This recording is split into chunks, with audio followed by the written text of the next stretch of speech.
So I'm here to introduce the next speaker. And typically I will try to find a bunch of embarrassing things to say about him and make fun of him and whatever, because that's what we usually do with one another because we've been close friends. But I won't. I just want to introduce him as a really swell guy. Although I will say that he has made me do some really bizarre things for this conference and for the one in New York, but I will not go into details. But seriously, I love participating in this. I asked Jared I've been going to the art conference in New York for a long time, and having run the meetup here for a while, I'm like, Jared, let's do this in DC. So I guess, I kind of nudged him until he gave up one day and said, all right, fine, Mark, leave me alone. We'll do this. So really, it just gives me great pleasure to introduce my good friend and host for this event, Jared Lander. All right. So today, we're going to be talking about making big maps. And by that, I mean maps with a lot of information in them, not just big maps you can put on the wall. So I'm Jared Lander. You may remember me from previous GIS talks, such as using R for GIS and mapping. Now, this talk I gave was both about making maps and about big computations. And I love doing the big computations. I'm not mic'd. Oh no, I'm sorry. Hope that worked in the Zoom. That's so much better. Thank you. Hope that picked up on the Zoom. Should I start over? Yeah, all right. So I love doing big computations. I love taking a 6-hour geospatial query and making it run in 3 seconds. That's great. But today we're going to be talking about making maps. In that previous talk, I did talk about making maps, including how to triangulate solutions in Wordle. This is not Wordle, it's Wordle. I can't pronounce it. And basically, it is the map version of Wordle, where they show you an outline of a country, and you have 6 guesses to figure out what country it is. And one time, they gave me some uninhabited island in the middle of the South Pacific Ocean, and I had to use triangulation for my previous guesses in order to find Bouvet Island, which I'd never heard of. And so today's focus will be on maps. I am a big fan of maps, particularly Ptolemy's world map. I mean, that's a great map. This is based on Ptolemy's description of the world, and it's not accurate at all. But we're going to be talking about mapping large data sets, taking a lot of data and displaying it on a map, which is particularly important for a number of my clients. So we're going to be looking today at Leaflet. We're not going to be looking at static maps. We're just going to look at Leaflet. They're web-based, generated in JavaScript, so they're interactive, they're zoomable, they're pannable, and the technical term for that is slippy. It's a slippy map. So big is relative. What is big? I mean, big 10 years ago is not big today. Big for a laptop is not big for a server. So before we even get to maps, let's talk about files. And let's talk about file sizes. And for this section, we're just going to talk about point data, dots on a map. That's all we're going to look at right now, okay? So here's a data set. I loaded it up, and I saved it as an SF object. And this only has 325,000 rows. That's not really big by any measure for regular data. But let's see how it looks in different file formats, some common geospatial formats. The easiest is a CSV, 1 record per row, and it's nicely laid out. You have all your information, all your other columns. You have a column for latitude and a column for longitude. And yes, I'm focusing just on latitude and longitude data. It's very simple, but it's really only good for point data. Yes, you could jam a polygon in there, but we're not getting into that. Perhaps more common in the geospatial realm is GeoJSON data. It's JSON, but for geo. It's very verbose. Every column name, which are now fields, is repeated for every record. So you're getting a lot of extra information there, what Edward Tufte would call chart junk, but it's data junk. A lot in there, so it's very verbose. Similarly, we have KML, which looks a lot like XML, which is also verbose. A lot of repetition, a lot of junk in there. And I'm not even going to show you shape files. They're not real files. It's like 5 files, and you just read in 1 file, but all the other 4 come with it. It's crazy. So let's look at how big are these files.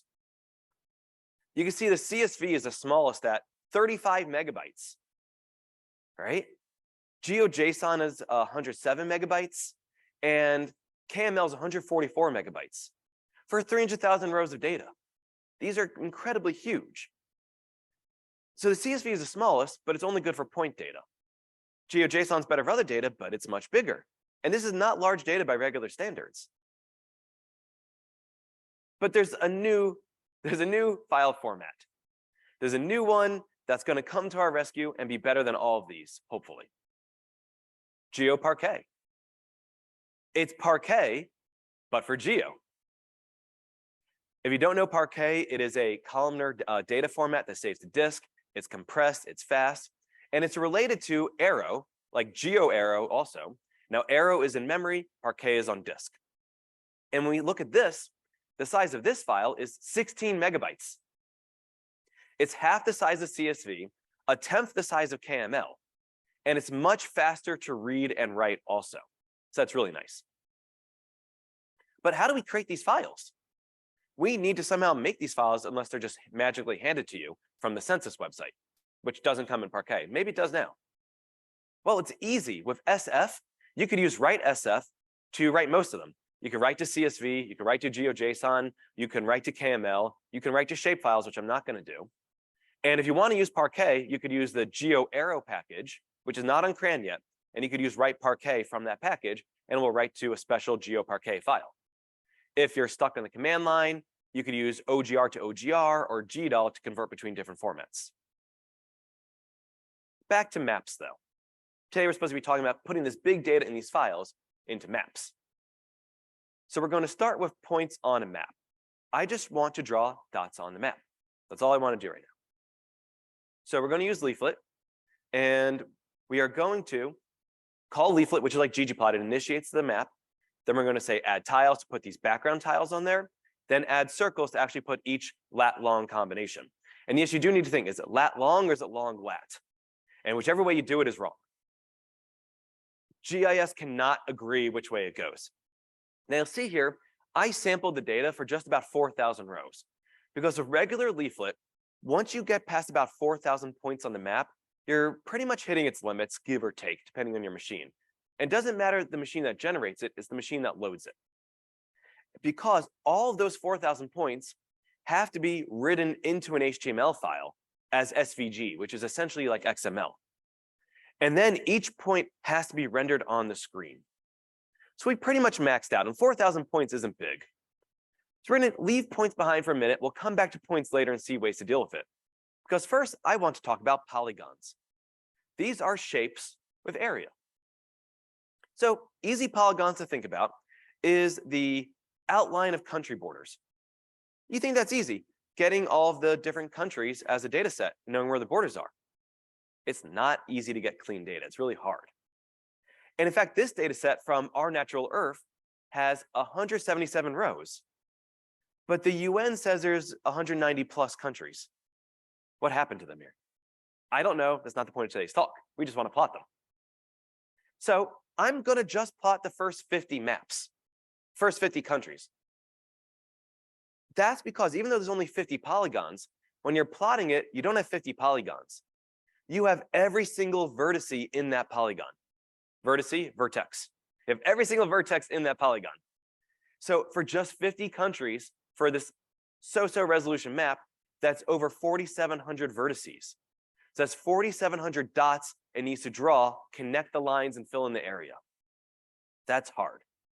If we wanted to do all 177 countries represented, that would be over 10,000 points it needs to draw.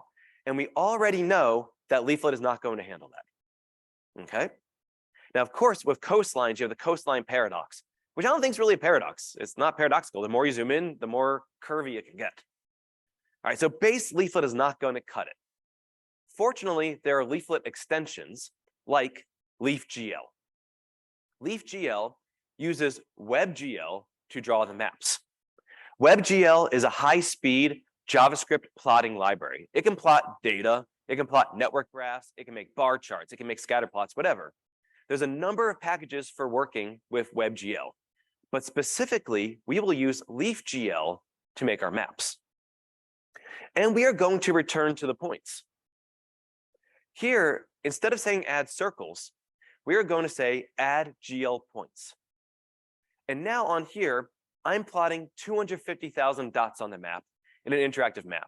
This slideshow, if you come here, you can zoom in, you can click on points, you can pan around with 250,000 points being displayed.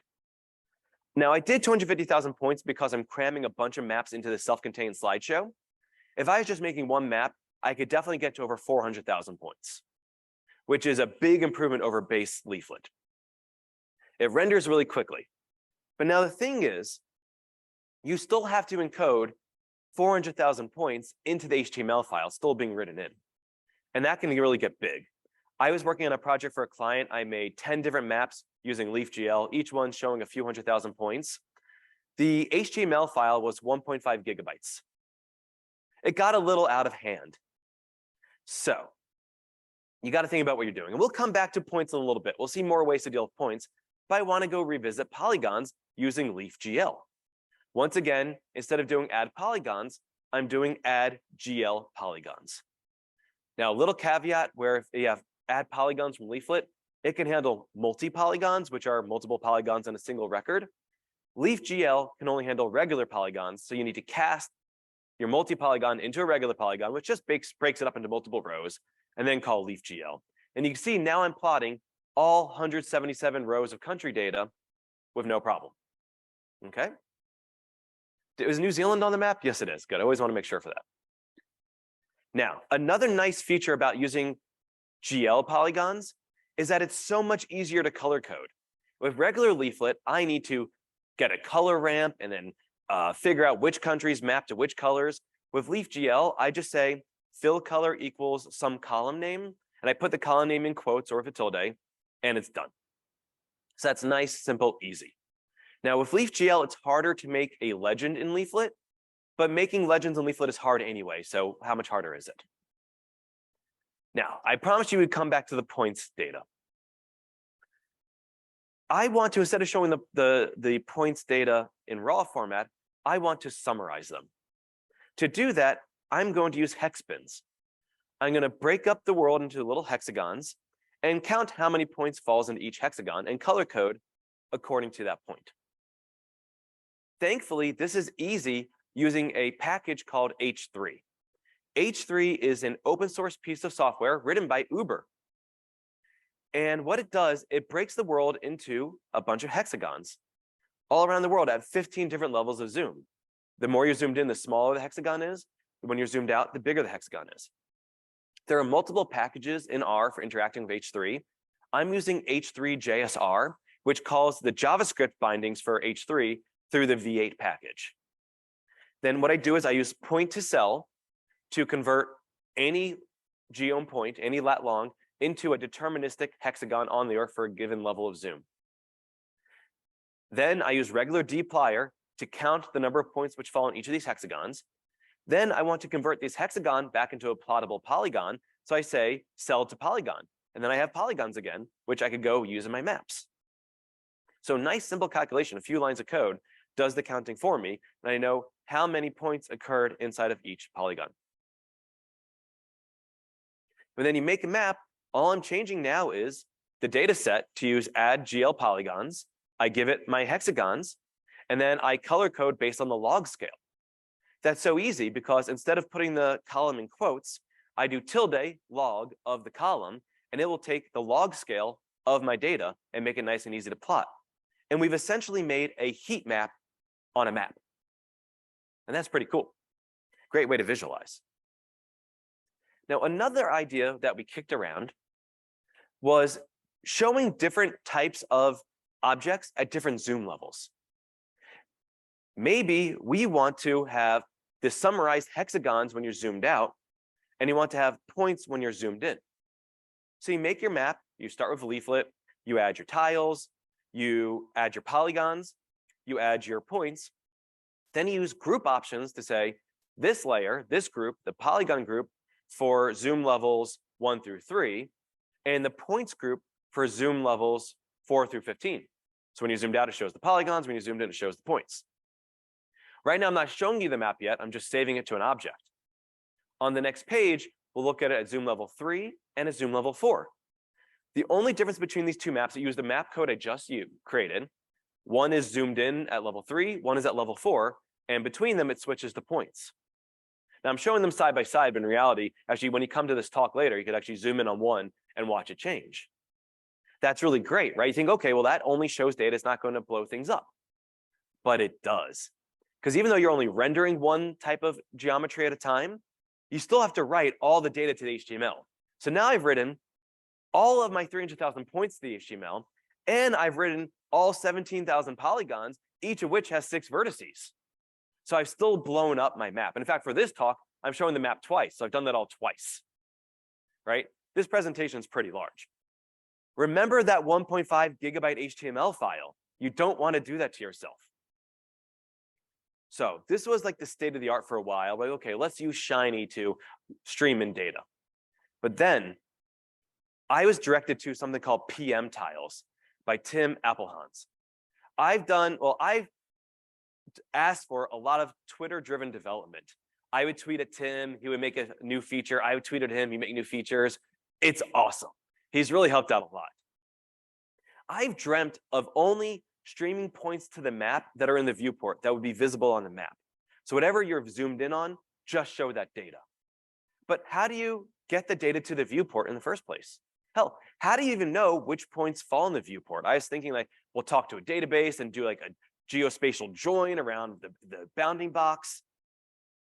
It was bad. And how do you even prevent it from choking when you're zoomed out, when you'd be showing everything? Luckily, that's all solved. So first, you need to create a special PM tiles file. To do that, use Tippecanoe. This can switch between different file formats. And what I'm doing here, I'm calling Tippecanoe -Z15 says allow it to zoom up to level 15 and cluster points at a higher zoom. So that means if I'm zoomed out, if I'm zoomed in, let's start, there might be 50 points at a certain zoom level. When you zoom out, there are 10 points. When you zoom out further, there are 3 points. They're like an amalgamation of the lower points.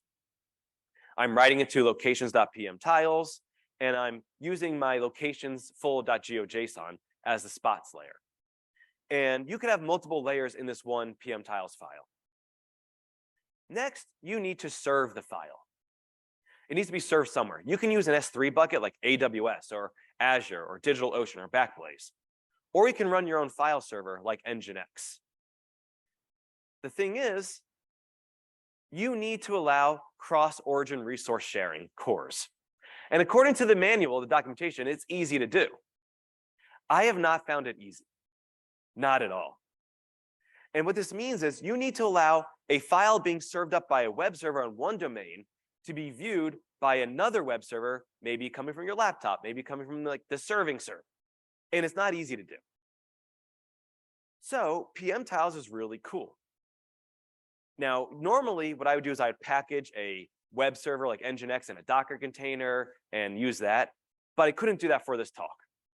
So I tried using Amazon, but it wasn't easy to do. So I'm using a pre-canned data set. I'm actually using the example from the documentation showing you breweries in Germany. And you do this by using the leafm package, leafem. And in there, there's a function called add PM points. But it's not on CRAN. It's the development version from GitHub. Okay? And you do that, and then you pass it the URL for the PM tiles, which could be in an S3 bucket or a web server. And it plots all the points that you can see. Now, if we were to zoom in on this map, as you zoom in, these black dots break apart into more dots. And as you zoom in, it breaks into more. So any given level, it's streaming in from the web server just a certain number of points based on what's visible. If I were to pan to the left and only a certain part of Germany was visible, there would be fewer dots. It's streaming in data as it's being used live. This is it. This is the holy grail for me. As long as I can spin up a web server adjacent to my web server, my map server, it's there. It's like having your own tile server for vector tiles. It's really fantastic. So now that we've hit our ultimate goal, what are the key takeaways from everything we've done? Well, the type of file matters. CSV is only good for point data, and it's the smallest. But GeoJSON is way more common, but it's huge. But GeoParquet is actually, I said CSV is smaller. CSV is the smallest of the common formats. GeoParquet is even smaller than CSV, and it's faster and it's easier, but it's not plain text. It's a binary file. So you want to open it up in a text editor, good luck. And I'm never going to talk about shapefiles. For the most part, you want to use leafgl. Beyond a few thousand points, Leaflet will freak out. So you're going to use leafgl to utilize WebGL as the backend. And you're going to use functions like addGL points or addGL polygons. And this allows you to plot hundreds of thousands of points. So this is pretty much your panacea. This is what you're good with. And if you want to do summarization, bin your data. Use H3. It creates hexagons for you. And these are deterministic. At level 3 zoom, these are hexagons all tiled across the earth. You don't need to make them up as you go. They are done. So they are fast to compute. It's like a lookup table. I have this lat long, it does a lookup to H3. It's amazing. So thanks Uber for that. But if you have really big data, you're going to use PM tiles. Only loads the points that you need, serves them remotely. It's pretty fast. Now it's relatively new, but it's already supported in LeafM, and you can write your own custom JavaScript if you really need to. PM tiles for big data is the way to go. So thank you very much.